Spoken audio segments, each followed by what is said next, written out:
Welcome guys, it's Vishnu here. Welcome to Chess Simplicity.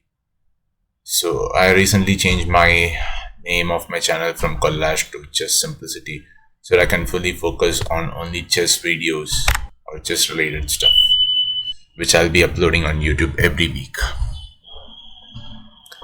So this is going to be the continuation of the previous video session where we spoke about the bishop versus knight, the closed and open positions.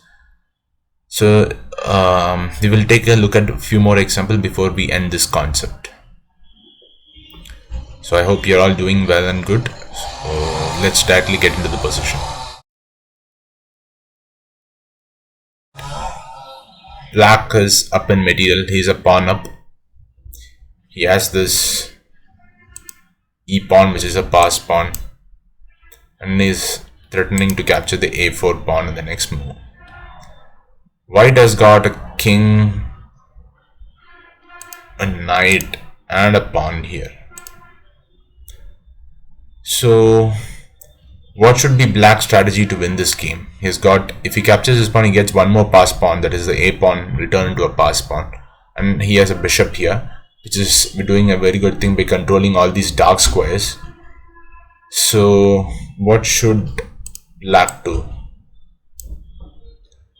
So here a simple tactic or strategy is to give up the e pawn, that is this pawn, give up the e pawn for white's a pawn. So here it's Black's turn to move, and Black simply plays king a4, allowing himself to get forked. So this is called a fork. What do you mean by fork? Fork can be caused by any piece. That is, attacking two pieces at a time is called a fork. A king can give a fork, a bishop can give a fork, a pawn can give a fork, a rook can also give a fork, a queen can also give a fork. Especially knights are known for forks because it can attack multiple pieces at a time.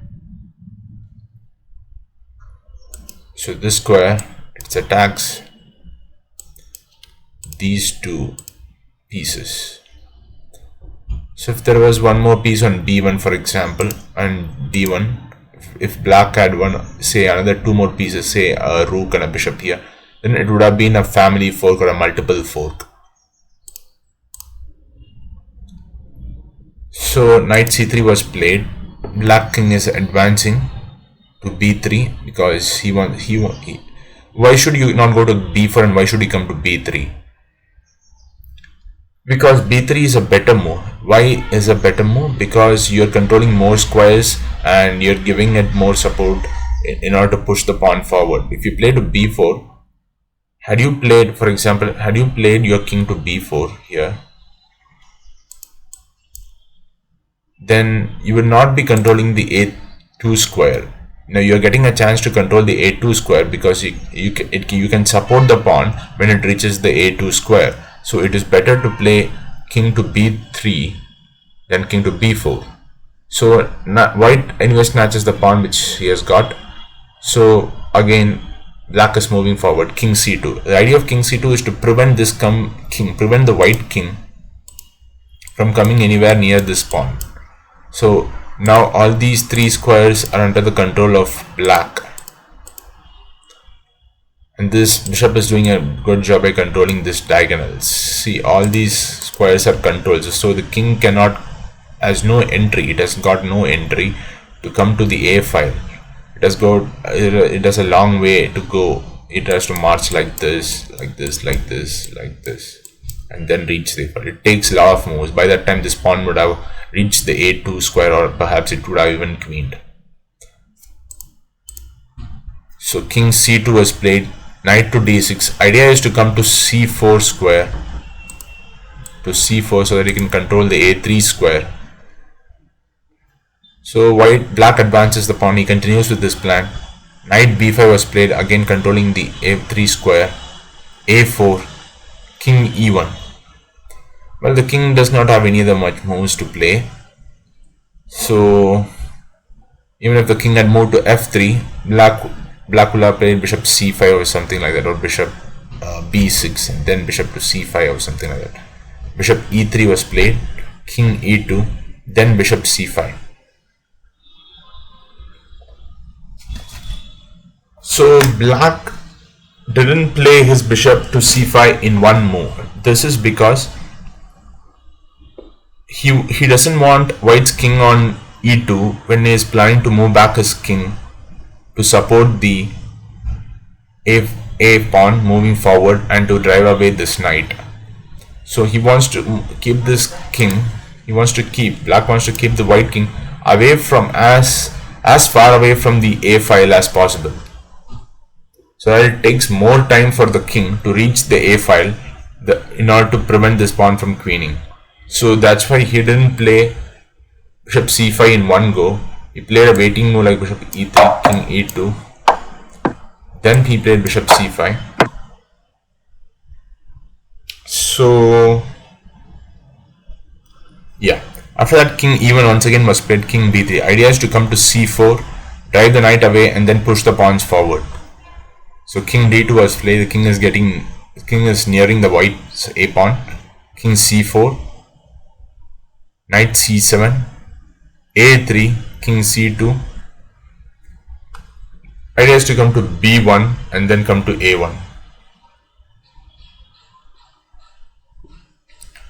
But alas, it's of no use because it's a dark squared bishop and it can control the a1 square. So even after king b1, then black will play king b3 and then push the pawn to a2. So king b1, king b3, and nothing can be done. If you play the knight move simply like this, then a2, king moves, and a1 would be a queen. And here, if you're wondering why not knight to c3, simply because you will lose a piece, that is, you will lose your knight with a pin like this. I hope you recall what is a pin is by now.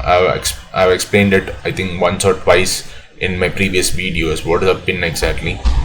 So this is called a pin.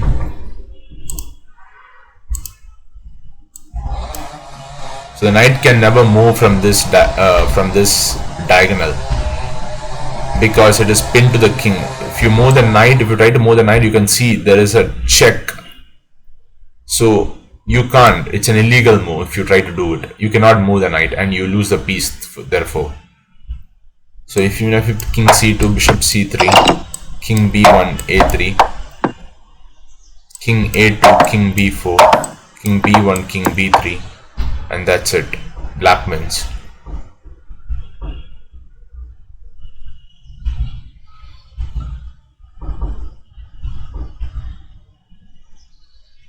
So this is one example. I will show you another example, which shows the how different instances where a knight and a bishop, can be powerful. So I think in the previous example we saw how a bishop, especially in the previous example, we saw how a bishop is really powerful. And in this example, we'll see how a knight is really powerful. Like I already mentioned, that a knight can be powerful in closed position. So you can see this is a closed position. Black's pawns are all on light squares. He has got a light squared bishop. So his diagonals are obstructed. If he plays to d7, e6, all his diagonals are obstructed. He can play to f5 or h3 or e6. These are the only three choices he has got. But that's of no use because once you play more like bishop e6, then the tactic here is to simply give up your knight, sacrifice your knight for this pawn. Knight takes c6. If b takes c6, b7, and then there is no way you can stop this pawn from queening. And even if you don't snatch the pawn, say if you try to play something like bishop to d7, then I can play knight to b4, again attacking the a6 pawn. If ba6, again attacking the a6 pawn,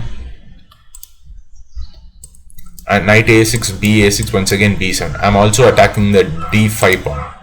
So black's pawn is sure to fall, and white can win this game with a superior material. So he has got extra pawns, he can simply push it forward, create pass pawns, and win this game.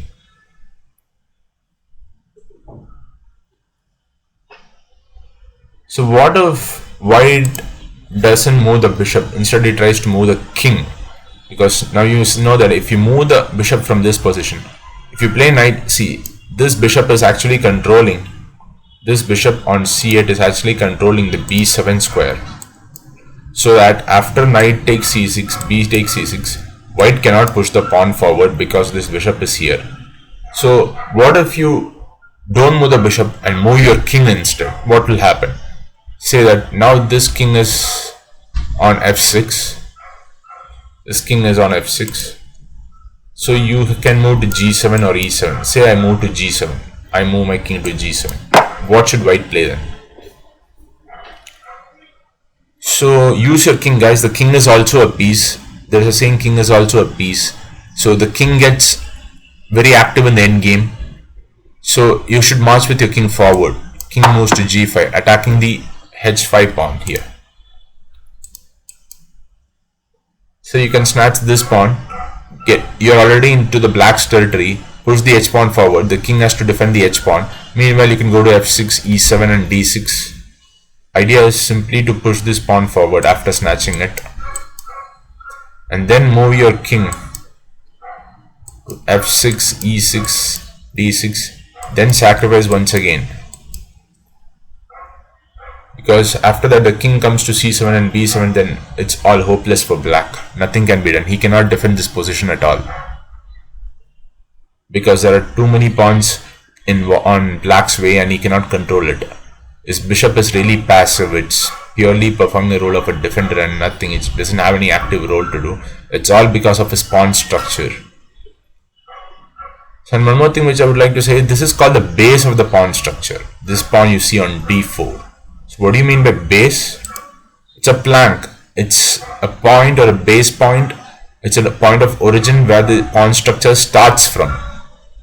So here the pawn structure starts from d4 to c5, b6, a5. So this is the pawn structure. You call it a pawn chain or a pawn structure. Similarly, black has also got a pawn chain or a pawn structure. And his base pawn would be this b7 pawn.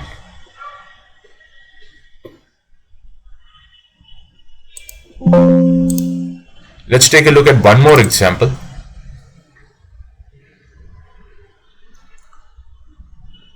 Okay, here once again, knight proves superior to the bishop because you can clearly see that it's a closed position. This black bishop has got stuck in white's territory. It doesn't have anywhere to go.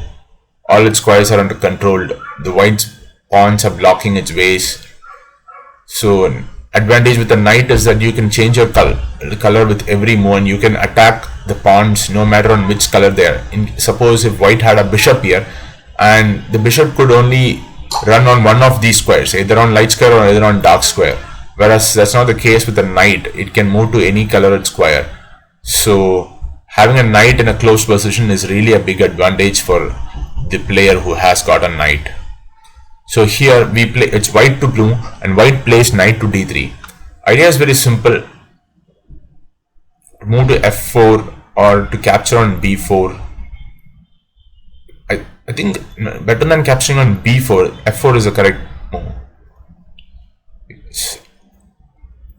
Because even after knight to b4 and a b4, this is also an idea. You can push your pawn a5, a6, ba6 and then b7. And if black pushes b3, you can play king d2. But still there could be some complications because of f4 here, gf4 then g3. So I think instead of playing knight b4, knight f4 would be the best option here. So bishop c3 was played anyway. Knight f4 was played. Checking the king. King e7. So knight d5 check. Idea is simple. If you take the pawn if you take my knight, I'll push the pawn. If you take that pawn, I'll push it again. I'll push the b pawn. There is no way you can stop this pawn. And if you don't take my knight, if you move your king backwards, say you move to d8, then I can simply capture your bishop. I'm one full piece up. I can move my king to f4, snatch the rest of the pawns, and I have enough material to win, and there is nothing black can do. It's clearly a winning position for white. So c takes d5, c6, b6, b7. So what if after knight f4 check, king moved to e7, and that's why he couldn't, control the c8, come to c8 and control the b7 square. So what instead if he moves his king to d7? So even after knight takes d5, c takes d5. Now you can't play c6 because of king c6. So what if that is the case? If you play king to d7, still you have got a winning move. The winning move is e6 here, giving a check to the king. E6 in this way. King moves to d8. Of course, king cannot take this pawn because it is supported by the knight. If king moves to d8, you can simply come back to e2. Idea is you are attacking the bishop and at the same time giving a key square for your white king. You can see that the f4 square is highlighted here. King can move to f4 and snatch these 2 pawns. And this is a dark square bishop. It cannot defend these 2 pawns because they are on white squares. Most of the black pawns are on white squares except for the a5 pawn. So the problem is, even with a bishop like this, it is useless because he cannot defend any of his pawns. All of them are on light squares.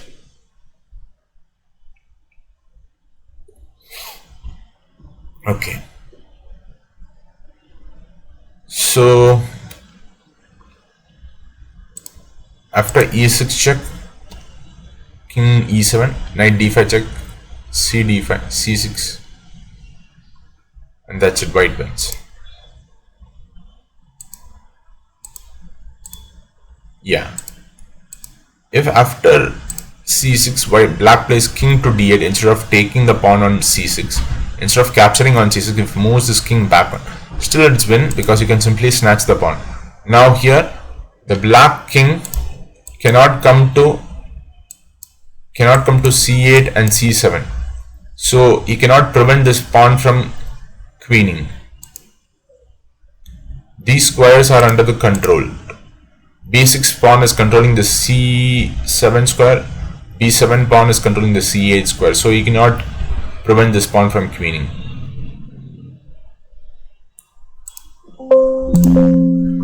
Just forgot to mention one thing. In this position, as you can see, even if you move the bishop, the problem is knight c6, b6, and if you move the king, the problem is king g5. And you can't move any of your pawns because it's already blocked by white's pawns. So such a situation is called a zugzwang. What do you mean by zugzwang? Zugzwang is a position where whatever move you make makes your position more miserable. So here black does not have a choice. He plays bishop to e6, f5 or h3, knight c6 would happen. So if he doesn't want knight c6 to happen, he has to put his bishop on c8. Then that means he has to move his king now. It's his turn to move. So if he moves his king, then white would march into the territory and capture the h5 pawn. So anyway, black is losing no matter what move blacks make. So this is called as a zugzwang. Whatever move you make only makes the position more worse. Okay. So that's it guys for today. I hope you enjoyed my session, and if you have any doubts, please post it in the comments, and if you like more videos like this, tell me what videos you would like to have more so that I can post more videos on that topic. I hope good luck to you, all of you. Thanks a lot. It's Vishnu signing off. Bye. Take care of yourself.